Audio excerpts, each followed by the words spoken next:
Bonjour à tous.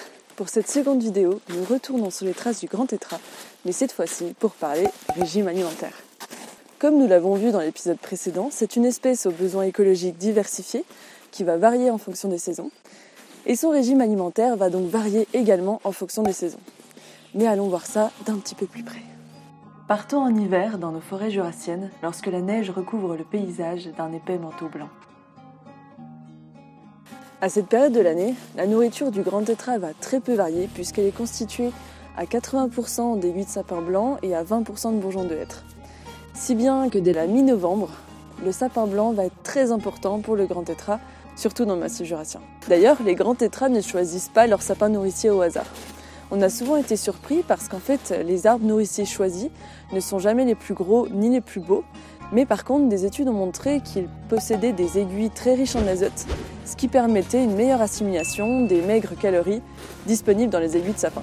Et comme nous pouvons nous transmettre une bonne adresse de restaurant, les grands tétras se transmettent le savoir d'individu en individu et un sapin nourricier peut ainsi être utilisé par plusieurs oiseaux en même temps et sur plusieurs générations. D'où l'importance d'identifier ces sapins et de les conserver. Bon, les aiguilles de sapin, ce n'est pas ce qu'il manque en forêt, mais par contre, c'est une nourriture très difficile à digérer et en plus de ça, très pauvre en énergie. Imaginez-vous manger uniquement de la salade verte durant toute la période hivernale. Vous seriez bien affaibli à la sortie de l'hiver. Eh bien, il en est de même pour le grand tétras, et c'est d'ailleurs pour cela qu'il faut éviter de le déranger durant cette période compliquée. Mais bon, il y a bien trop de choses à dire au sujet du dérangement pour en parler aujourd'hui. Allez, changeons de saison et parlons maintenant du printemps.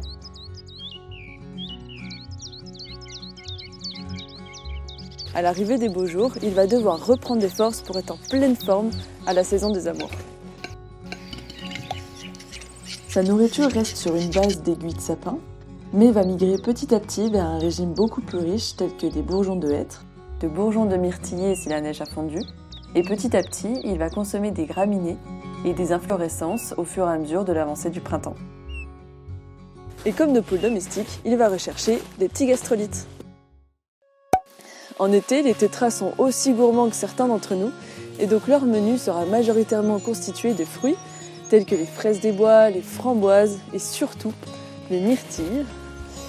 Et on aura également un petit peu d'herbacées et d'inflorescences.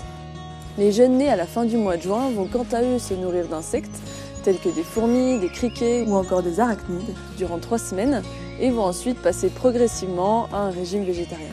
Finalement, un peu comme nos adolescents, les jeunes tétras sont de véritables vents sur pattes et vont manger tout ce qu'ils peuvent pour avoir une meilleure chance de survie face à l'hiver qui approche.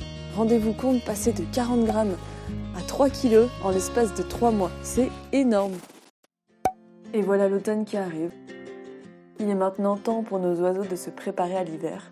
Grâce aux sorbes, aux alises et aux dernières myrtilles, ils vont emmagasiner un maximum d'énergie pour affronter cette saison difficile. C'est également le retour des aiguilles de sapin au menu, accompagné d'inflorescences et couplé à quelques insectes pour les jeunes.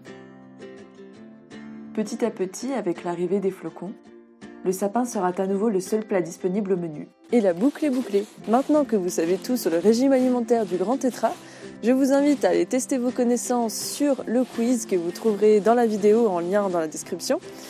Et en attendant, je vous donne rendez-vous le mois prochain pour une prochaine vidéo. Et à bientôt. Bye.